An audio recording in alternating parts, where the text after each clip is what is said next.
Here's the fact that we're changing the other zonings to DDH. We want to unify the zoning along that category, so it doesn't really affect their use. And then below that, those properties I mentioned earlier that are single-family houses that are rental properties, changing that to development district housing again to allow for more flexibility with housing styles conditionally.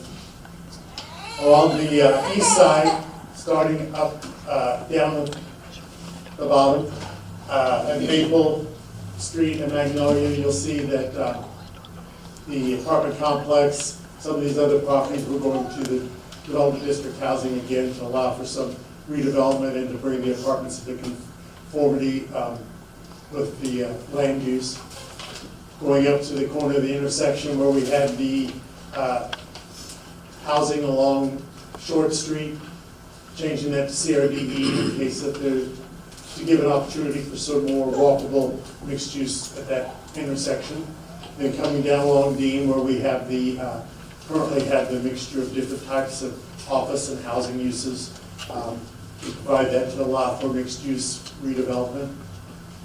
And then the church property along East Glen, that there's a section that's RDD that allows for everything by condition. And we're hoping to start replacing that RDD with a little more definitive zoning districts, and we recommend matching the church property and making it DDH. Properties to the west are RDDs, or NC 12, so they are a single family district. This is a buffer between the commercial and the those residential properties. And then further along south on Dean Road, we've got the library property, which is currently zoned RDD. We recommend changing it to LDD, which would still allow library use, but again, we're getting rid of that RDD out there that's sort of ambiguous.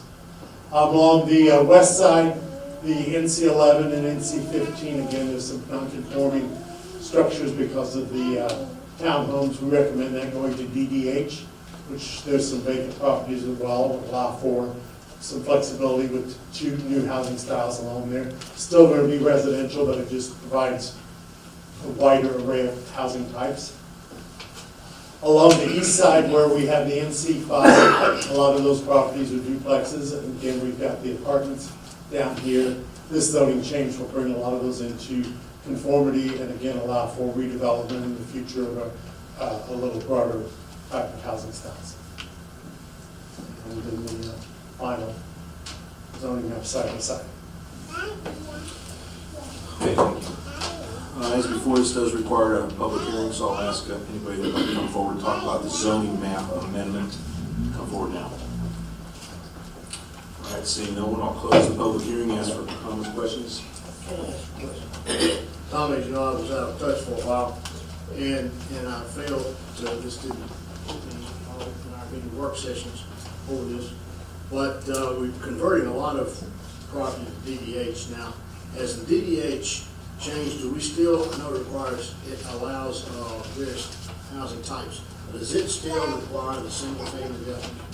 Have we changed that? No, we have not. So are we creating, like I said, these were rental properties and so forth, many of these that were changed to DDH, but I just want to bring that up as a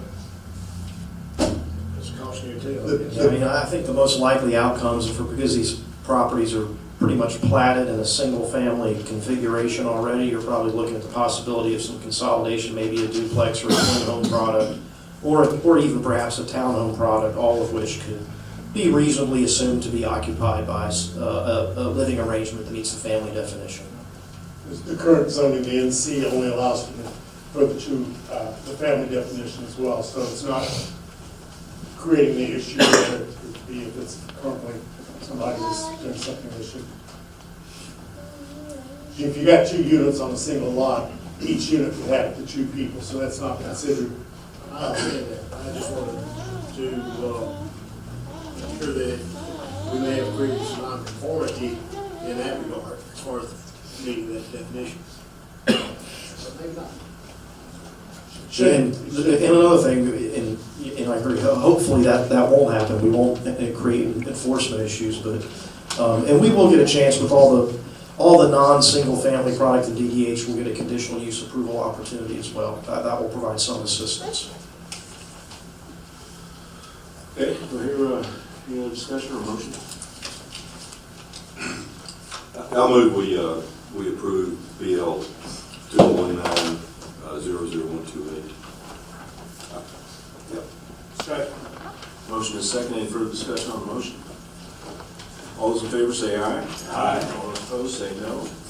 Motion carries. Okay, now we are at agenda item number 13, case PL 2019-00135, Marshall rezoning request from Development District Housing, DDH, to Comprehensive Development District, CDD. Mr. Kip. Yes, good evening, Commissioners. This is a request to rezone a portion of the property. Property is split zone with the majority of it currently in DDH and a smaller portion of it in CDD. The the property owner is William and Leslie Marshall. They do not have an authorized representative. I'm not sure if they're here tonight. Okay, good. The request is to rezone the property in order to change the occupancy requirements in the DDH zoning district. Family definition of no more than 2 unrelated occupants is required, whereas in the CDD portion, they can have up to 5 unrelated occupants. And I believe the intention is to rezone the portion that is DDH to CDD in order to accommodate 5 unrelated occupants. A little bit of history on the property and why it is split zone. The DDH was put in place in 1989, just a few years after the city switched from its zoning ordinance at that time to performance zoning that has now. So that occurred in 1984. This buffer DDH was put in place in '89 to protect the Cloverbrook neighborhood to the east. As such, we're recommending denial for the rezoning request in order to maintain that zoning buffer of DDH. CDD allows for both residential and commercial uses. As such, it would not be appropriate. Just looking long-term for commercial properties to develop in this DDH area, close to the neighborhood conservation. Happy to answer any questions. We did get some citizen communication that you all received as well. 2 in opposition, 1 that we believe is in opposition, but they stated support. But I think there may have been some confusion. Generally, the concerns with parking and parking on the street and traffic.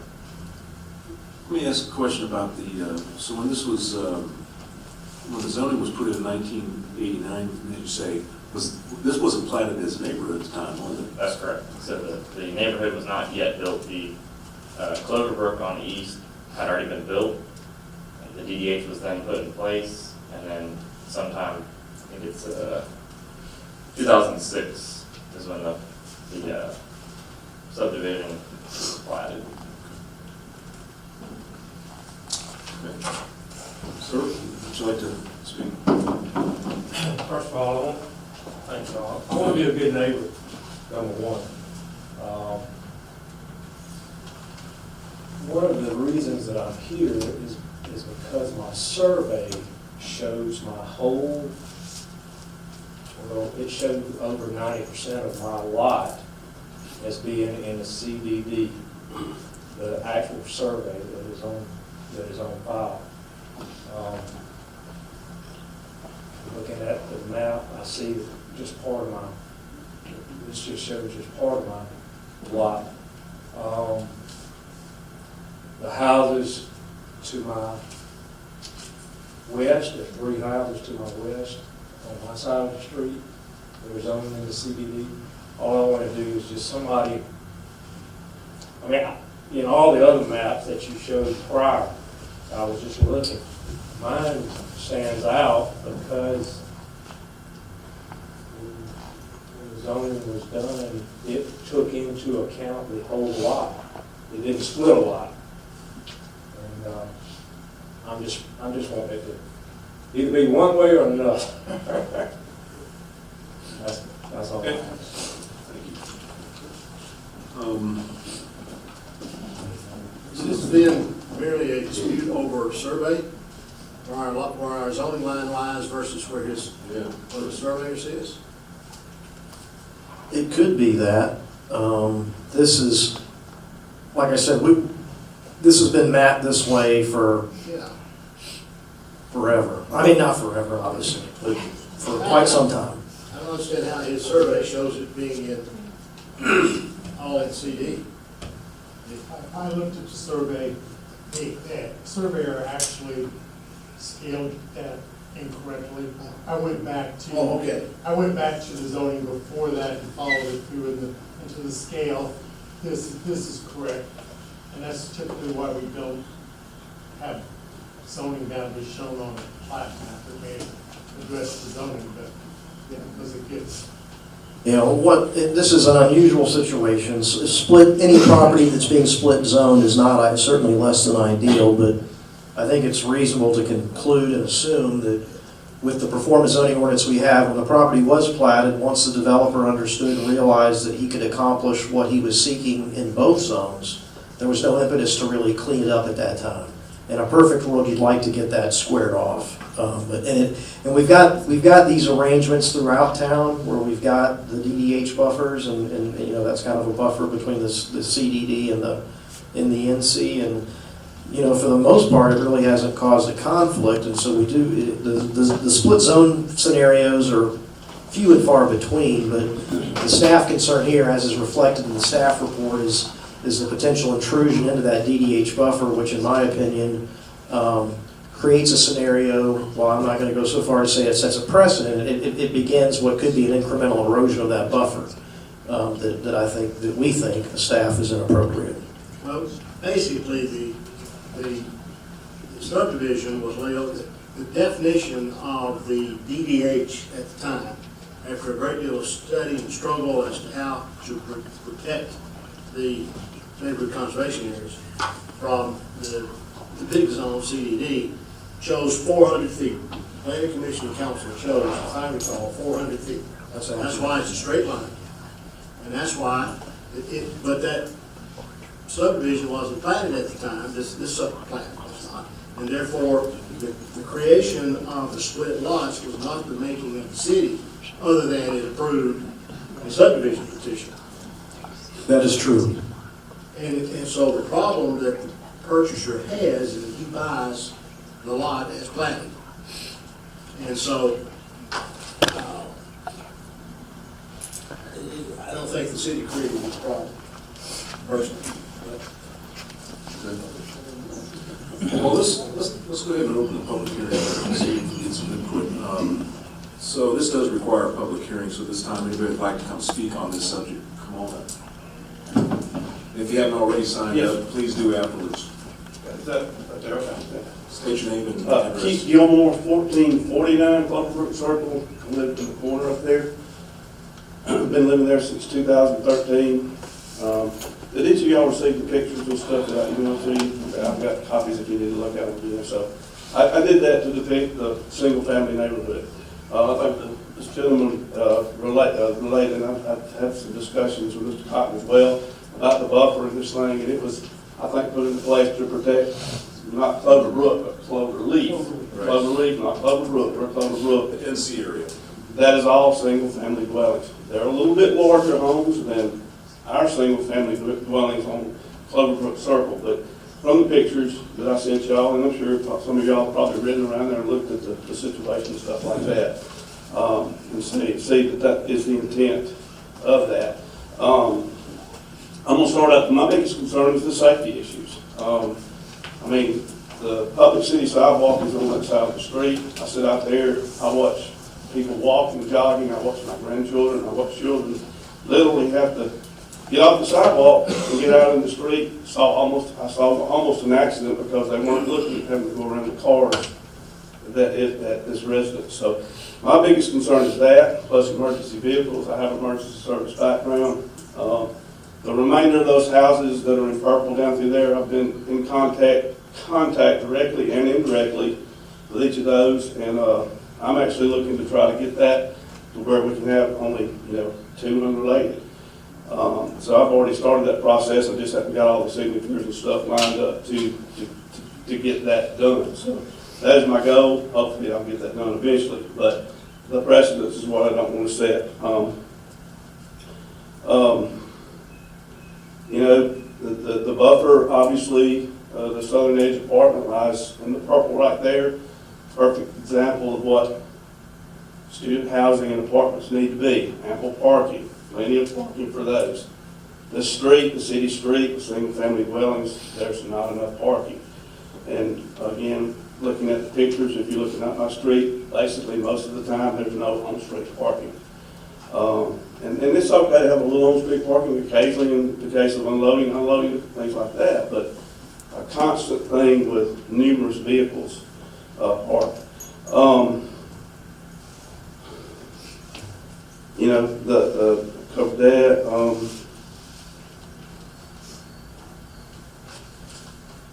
Okay, I think that covers most of the points that I wanted to bring forward. All right, thank you. Yes, sir. Thank y'all.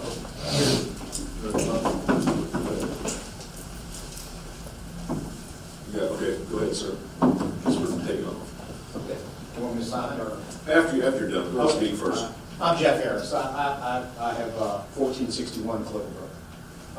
And I've been there actually since those houses were there. So I was there pretty close to, I think, 2011 when I got the house. My son actually was the one living there mostly. He just finished, he finished engineering school last fall, so finished with that part of it. So my wife and I are enjoying coming to Auburn, and we live here about maybe 20% of the time. So I don't see what's going on until I pull into the neighborhood, and it's just such a shock to see little kids about that tall on bicycles trying to get around all the big trucks. Because, like my son had a truck too, and it's just kids like that. So, but when you have 5 of them, that's a lot of vehicles. And it's also kind of fun to watch the parties, but I'm not here for all of this. But anyway, it's to clear this up and clean this up and kind of make this more of a neighborhood, which was intended, I think, strictly from a viewpoint of not only the neighborhood neighbors I have, but also for possibly future neighbors. They look for something that's going to be something you can reside in without, being concerned about obstructions and noise. So that's pretty much all I have to say. By the way, they're good kids. I like them. They're really good kids. They're just going through life. So thanks. I hear you. Okay, anybody else? All right, seeing no one, we're going to close the public hearing. And for any kind of discussion or motion. Yeah, would you like to rebut any of the things that you heard, or? Well, not really. I mean, like I say, I'm not trying to cause a problem, but if you're trying to make the whole neighborhood a DDH, you need to include the homes that these people are trying. Maybe you need to change the rezoning to the rest of it and get those houses. I mean, I'll be glad to be in DDH if my property value is increased by doing that. If I don't have a house to the side of me that produces a lot of parking problems and whatnot, I've got 4 people that live in my home, in my personal home, and we have 8 vehicles. So if I were to move in this house, I would have 8 vehicles sitting there in that house, and we'd have to put something like that. Anyhow, I think you should rezone the whole, looks like Cloverbrook Circle. I mean, this is just the south side. You've got some houses on the north side of the same way. So there are currently 5 unrelated, or more than who currently resides in the house, or what is the? I have three kids living there. One is my son, and he has 2 others that are living with him that went through some dormitory problems, and they live there free of charge on me. They're just friends to my son, And we're just trying to get through the semester, and then everything's gonna be cleared up. My son is gonna continue to live there. The other two are moving away. So it'll just be them living there then. Thank you. Yeah, I think this, I like the idea of rezoning it all to DDH myself. But I think we have an opportunity here to get in front of an issue that we weren't able to get in front of over in northwest Auburn with all the ADUs now that we've brought those online. But that's exactly the same problem that was caused there. And so being able to get out in front of this and make it, in this case, DDH, I think is a great opportunity. When Mr. Gilmore spoke, he made reference to having met with the staff, and we have met with Mr. Gilmore, and his council representative was in the meeting, as was the city manager. And what we indicate to Mr. Gilmore is in the event of support of the neighbors to do that, there's some concern about some property rights issues as far as the permissibility of the different zones, but if we were able to have a holistic rezoning, now bear in mind, on the other side of this circle is without, you got the same issue. Right. So you've probably got a dozen lots that would be impacted, but if Great opportunity. if we knew that the neighbors were on board with it, the staff will support it to you. Okay. And I've indicated that to Mr. Gilmore. Exactly what's being suggested. Excellent. Tonight. But what's in front of us tonight is not making the choice of which zone we want it to be. This is a particular single, it's a single property. Yeah, this is just a single. I'm referring to the single property. The question is not which zone we want it to be. The question is, do we change it to CBD or leave it split as is? Is that correct? Because we don't have an option to change it fully to DDH. No, the request is, that's correct. The request is to rezone that parcel for it to be entirely CDD. I'd like to. Oh, that's what the request is, gotcha, Yeah, understand. that's right. I'd like to actually move that we deny the request. And Have a motion second, any other questions on the I motion? second based on staff recommendation, the comments from the public hearing and safety issues as far as We have a motion and a second, all those in favor of denial for this particular item, say aye. Aye. All those opposed, say no. Motion carries, this motion is denied. Okay, now we're on to agenda item number 14, 2019-00162, Auburn Links Crossing, Phase 2 zoning request from rural to development district housing DDH. Ms. Roberson. Yes, good evening. This is a request from Links Crossing LLC, the property owner, and the authorized representative is Tom Halen. They are requesting to rezone the property from rural to DDH, and the property is just a little less than 5 acres in size and contains portions of the former golf course and driving range. It's located south of Auburn Links Crossing Phase 3 that was presented to you at last month's meeting. Just directly south of that. The future land use designation for the property is low to medium density residential. The designation allows for an average density of 6 dwelling units per acre. And the proposed rezoning to DDH allows for up to 4 units per acre conventionally and 5.5 for performance standards. The proposed rezoning is in line with the future land use as well as the zoning request. We do recommend approval with staff comments, and as I mentioned, the authorized representative is here this evening. I did not receive any correspondence for this case, but I would be glad to answer any questions you may have. Mr. Hale?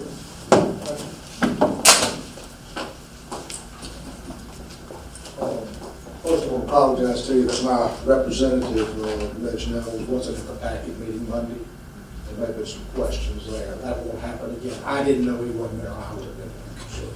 Got a call at 4 o'clock, which y'all may have had a couple of hiccups about this, but I'd like to tell you just a couple things about this very unique piece of property. What you're seeing in yellow is 31 acres, okay, of 210. It's a 210 acre piece of property. You're only seeing the north part of it. You were presented with a master plan where we did this 31 acres for 100 lots. As we got into this, phase 1 is built, street lights are on, roads are paved, you see that there. Phase 2 has been approved, all the utilities are in there. As we got to phase 3, to the north was determined waters of the U.S. That came from engineering city. That is a pond that we built that pumps out of Parkinson's Mill Creek that was used for irrigation. Okay? We did not want to disturb that, and we didn't want to argue those points. So we removed those 4 acres, or those 4 acres were not developed to the north of this yellow. That's part of that DDH. Absolutely, absolutely, it was all zoned. So to meet the 100 lot requirement that we have with our contractor, we're asking to zone in this 4.87 acres, still 100 lots. The next item will show the plan for those 17 lots. It's in the dead center of the property. To the east is a Lynch retirement condos that was built there. That is CBD property. You see that there. So I think I want to make sure that you know this is conventional. It's not performance. So we're not asking for any extra density. I believe, Forrest, this meets the land use plan. Oh, there's no question. The density exceeds or is less than the requirement. So if you have any questions, I'm more than happy to answer that. And we'll make sure you do it's conventional. There's many apartments or duplexes or things like that. Okay, Yeah. good, thanks, sir. Thank you. Okay, this does require a public hearing. Anybody, open the public hearing, anybody would like to come forward and speak on this rezoning issue? Seeing no one, I'll close the public hearing, ask for questions, comments, or a motion from the commission. Can I ask a question? Sure. The only hiccup I had, I mentioned, was merely thinking you've got Auburn Lakes, and obviously it's no longer going to be a golf course, it's going to be something else. And have you given consideration to doing a longer-term PDD as opposed to doing the piecemeal like this? In other words, come in with PDD so we'll know. That is in the plans right now for the whole 200 acres, which I'll tell you, this piece of property is unique. Parkinson's Mill Creek splits it, north to south. It's almost a rectangle. The east side is next to Mims Trail. Same housing, same development, same road, same street, same stuff. And you will see that as we move forward with this. And we measured this today. The west side is South College frontage, across from Bridge and Stratton, all the way there. It's a mile long. It is, part of that's already zoned CBD. We're looking at how access comes into that, but that's your next outback, that's your next out parcel retail development type deal. On Sand Hill Road, there's a little bit of frontage there that comes in back behind this, just west of Parkinson's Mill Creek. And that's going to be about 40 acres in there of a different housing type. Okay, probably townhomes, all right? Shell Tumor, which is across the 200 acres we now own, what's known as West Base, is the partial that's already zoned CBD that we've been approached by a noteworthy grocery store about that corner there. So we are looking at a master plan for the whole property. If this commission is asking me to consider PDD, we'll work with the planning department and put that together. We didn't want to come in and shell shock the world with 210 acres of development. This is a 10 to 15 acre absorption at the soonest. I just, no, because you watched us get into some binds. We've been very flexible with PDDs. What I mean is, you can't predict what kind of market you're gonna have in 5 years or 10 years. So even though you put it on your zone, if you have to change it, we allow for modifications without a great deal of difficulty. It just puts us in a position, as we'll discuss when we do the subdivision, is that you build a road for a neighborhood street stubbed out to vast amounts of acreage. And if it becomes, as it becomes developed and connects to that stub out, then that neighborhood street becomes basically a collector or something even larger, and it's not built for that. So that's what I'm encouraging you to Right, do. and we know we will come back to Mill Creek Road in the future, and those are being looked at now. These roads will not become collectors that we're built this time. And we'll get to the next one. I'm just dying to say something about the next, we'll wait to that, but I appreciate y'all's consideration for the zoning. I'm sorry, again, apologize for not being accurate in that. All right. Thank you. So, any discussion? This meets the engineering standards for design, but in our comprehensive land use plan, the number one goal in our transportation section is to encourage the reduction of dead-end streets. And this is 100% dead-end, and would you consider maybe revising it when you do the final plat to at least eliminate one of these dead-end streets? When we get to the next part, I think yes, sir, answer that, yes, sir, and I'll be glad to show you what we're thinking about. When we do this on the. Yeah, That's what I want to see on the plat. This plat shows 4 dead ends, 100% over dead end streets. Well, let's get to that one. Let's go to that. But on the other hand, his explanation makes me feel better about this, basically a land swap for the bond, so I think we didn't realize that on the number. I'd like to move that we approve item BL 2019-00162, Auburn Links Crossing Phase 3. With staff comments. With staff comments. Second. Motion second, any further discussion on the motion? All those in favor say aye. Aye. Those opposed say no. Motion carries. So now we're going to go on to the next item, agenda item number 15, which is 2019-00175 Auburn Links Crossing again, but this one is going to be the preliminary plat for this conventional subdivision. That's correct. Mr. Haley is requesting preliminary plat approval for a conventional residential subdivision with 17 lots, an extension of Auburn Links Crossing subdivision. These 17 lots are roughly the same size and in keeping with the previous phases of Auburn Links Crossing. The plat, most of the lots in this phase do meet the subdivision regulations with the exception of a few lots. They do not meet the lot width for lots over 10,000 square feet. The surveyor did say that he would make that correction. That was an oversight on his part.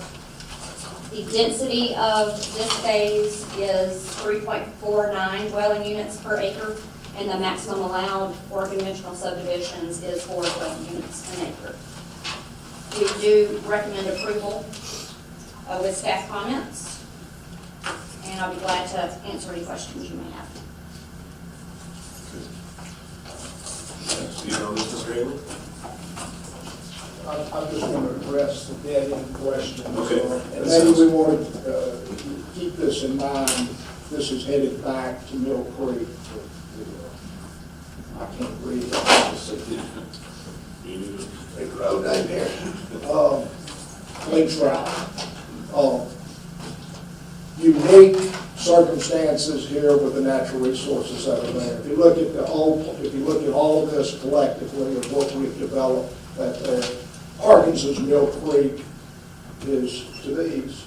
I talked about splitting the property. We call this Parkinson's Mill River through there. This is a 17-acre green area that is a great natural resources with heritage trees all around.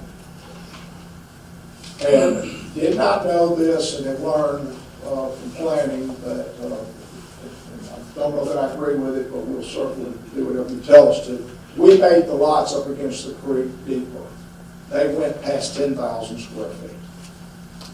At that trigger you have, and these make these lots exceptionally nice for owners that can get to the water if they want to. Your ordinance, or our ordinance, I guess I'm part of that. That's right. You are. Asks that these lots, if they're bigger than 10,000 feet, have 70 foot of frontage.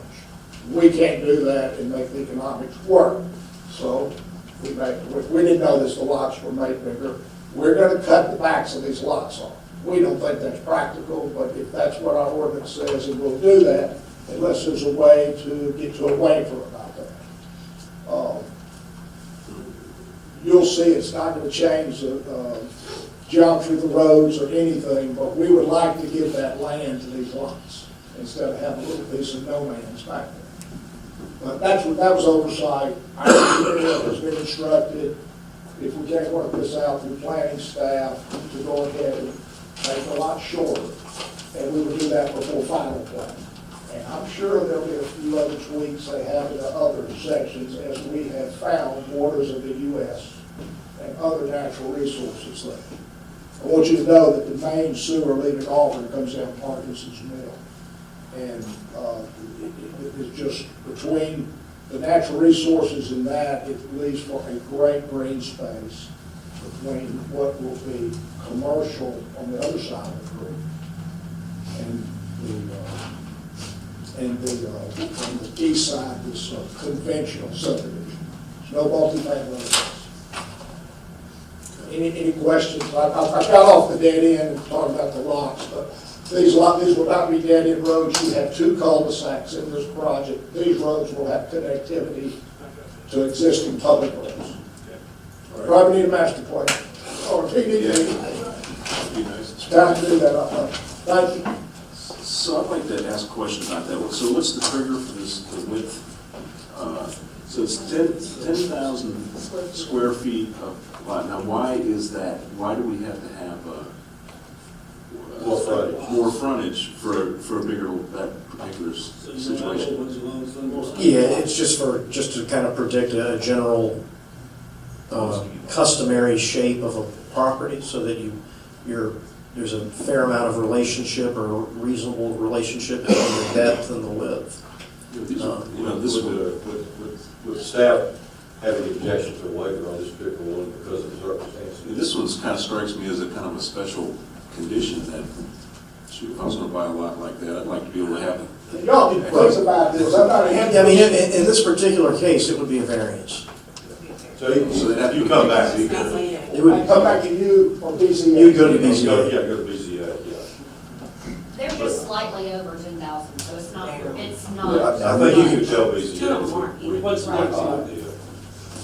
the difference in the width from what they should be to what they actually are? they're shown as 60, but 70 is required. And they're 6, so they're 10 feet. Right. Every lot in the subdivision. No, I understand, okay. Okay. And you see the upland buffers and the creek buffers, all that you can't build on. So. Right. What are the consequences if we approve it with staff comments? Does that mean he has to change it, or how? He's just got to go to BZA. Yes, you would need to change that. You would have to do 70 or cut the lots off. Maybe y'all could recommend that we go to BZA and ask for this. That's what I'm trying to see if that makes sense. Is that something that we can just recommend for the We can BZA? say, Well, I mean, the problem, I mean, it's going to be kind of like banging your head against the wall because it's going to be difficult to prove a hardship when the lots haven't been platted yet. Well, okay. I mean, I'm just saying, so I can, that's the avenue I have to offer, but I also have to offer what I know, which is there's no hardship in this scenario. Which brings me a question here, if we don't go to the creek or the lots that's outside of this subdivision, but lot number, what is that, 40? He's on the east 75 side. lot to the, the west side. to the east. To the west Those side. lots, fee simple, go to the same, to the water too. North of this? Is that north? Yeah, Yes, they do. they do. So if they're there's wide. homes, But they're wider. We got a couple that need to be called on the land phase two. There are large lots, we're gonna come back and try to divide those at final plat. Well, I was gonna say, you're gonna have some interesting easements or interesting water access to the creek, because you've got some lots are fee simple that own that part of the creek fee simple, the other part, they don't. We're not trying to give everybody access to just the ones that back up. Right. Yeah, well, I was talking about those to the north that are already platted, and I don't know if they're built on yet. No, No, they're not. But those lots were offered fee simple to the water. Mr. Chairman, Yes. I move to approve item 15 on the agenda, the staff comment. Did we have a public hearing on that? I don't think we have yet. We have to have a public hearing first, so let's do that. So I'll open the public hearing on this preliminary plat. Anybody like to come forward and speak? Do so now. Seeing no one, I'll close public hearing. Mr. Chairman, I move to approve item 15, staff comments with the idea he'll go to ask for a waiver, and if he doesn't, he's got another recourse to shorten his lots. I'd like to add, I want to amend this, or just saying that the planning commission is in support of the idea that the lots extend to the water. Very simple. All right, so is that, so do I have a second with that? Is that the second? I have a motion and a second. Any further discussion on the motion and the second? All those in favor say aye. Aye. Those opposed say no. Motion carries. I might point out, now that this discussion's over, it's up to the BZA, of course, but in most cases, the variance requested is to deal with a hardship where a reasonable application of the ordinance causes undue hardship. However, the caveat in all of that is that the hardship should not be on the developer's making. So I think the encouragement you added there, Dan, is necessary to go along with that. Excellent. I agree. It's not. I've had a little luck with BZA, very little, that it hasn't harmed anybody else. There's no objection to anybody. It's more reasonable. Thanks again. All right, thank you. Agenda item number 16, 2019-00176 Southern Ridge Estates preliminary plat request for conventional subdivision. Mr. Howell. Hey. All right, this case before you is a preliminary plat application for a 12-lot subdivision in the planning jurisdiction. It's located at the southwest intersection of Lee Road 852 and Alabama Highway 51, far in the southeast area section of the planning jurisdiction, just south of the Beauregard area. As you're aware, lots that are, or property that's outside of the optimal boundary and yet inside the planning jurisdiction have a 1 acre minimum lot size. However, there's also the Ogletree Lake watershed that this falls within, which carries with it a 3 acre minimum lot size, even though it is outside the optimal boundary. So because of that, the applicant is also requesting a waiver to that minimum lot area of 3 acres on property in the Lake Ogletree watershed and lots not served by bulk sewage system. And that is applicable to 10 of the 12 lots. Here's the plat.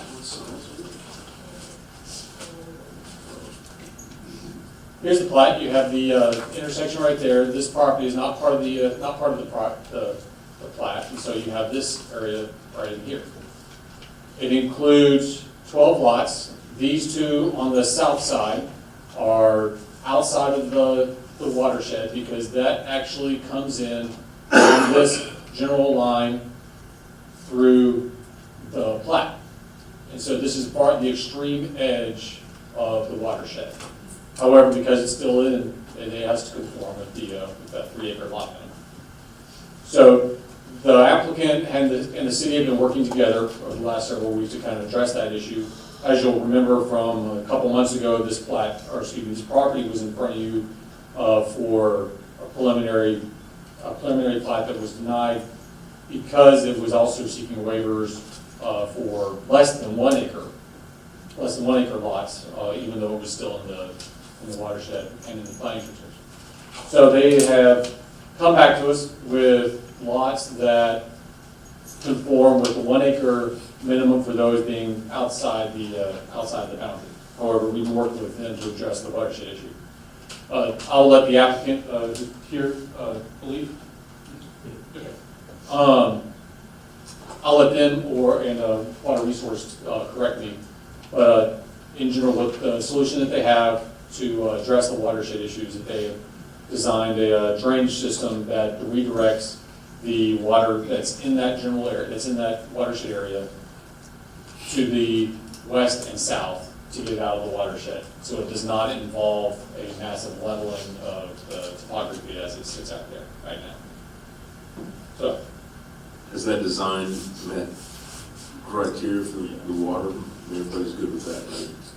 Yeah, I'm under the understanding that it's satisfactory to the staff.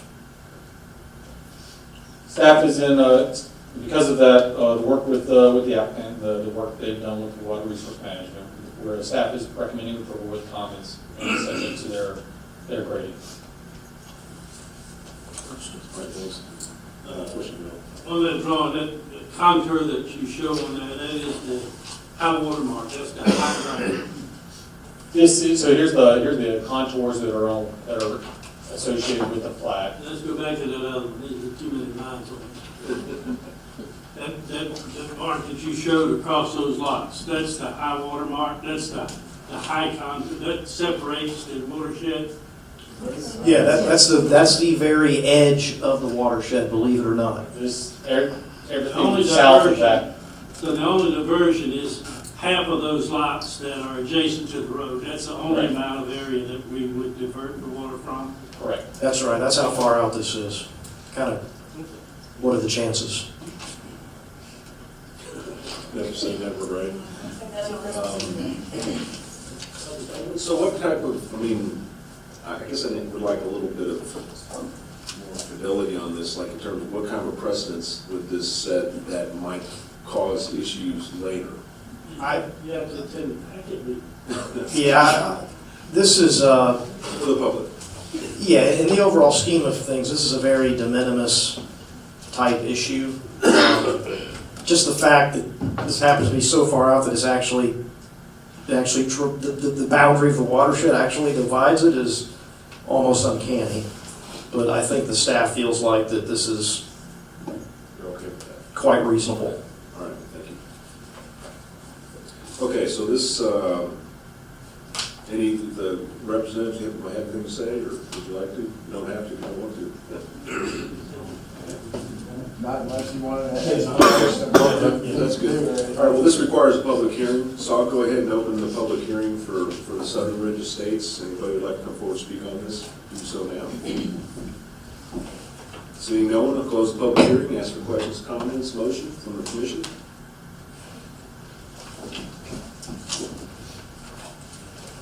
I move that PL 2019-176 Southern Ridge Estates preliminary plat approval for 12 lots be approved, subject to meeting all of the criteria and staff comments, which includes diverting water away from the watershed. And the granting of the lot size waiver for the subject lots. And the lot size waiver be so granted. Yes, sir. Second. Motion and a second. Any further discussion on the motion? All those in favor say aye. Aye. Those opposed say no. No.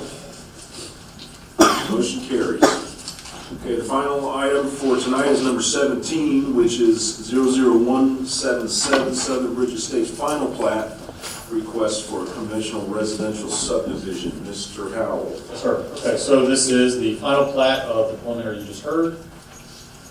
Same comments apply, same issues that we just discussed. Staff recommends approval with comments. Based on it, just approving. This requires no public hearing, by the way. This does not require public hearing. I move to approve item 17 with staff comments. Motion and a second. Any comments on the motion? All those in favor say aye. Aye. Those opposed say no. One no. Motion carries. Okay, we don't have any other business. Mr. Cotton, you have any other? Yeah, just real quickly, our newly appointed Human Resources Director. Kristen Rader is here with us tonight, so the folks that are here, they're not, most of the folks who got here are not here because they want to, it's because they have to. This is our City of Auburn Academy that our HR department coordinates every year, and they spend, once a month, they spend time with each of the different departments in the city to learn about how all the different departments work together and coordinate and cooperate to try to help make where we live a better place. And so they got to learn about planning, and some of the staff will be spending time with them on the 24th and giving them education, doing a couple of tours of some of our newer developments and helping them learn about what planning's all about. So we appreciate having them here. Glad to have you here. Thank y'all for having us. I think y'all should have to come back for I think a you should come to a harder one. change. Yes. Wait. Yeah. We were here for a tough I think they got lucky last year too. I wish you'd made that announcement before the meeting, so that we wouldn't state what we're saying. I'm not going to say anything tonight. That's why I didn't do that. Okay, well, that will bring our meeting to an end. I close the meeting.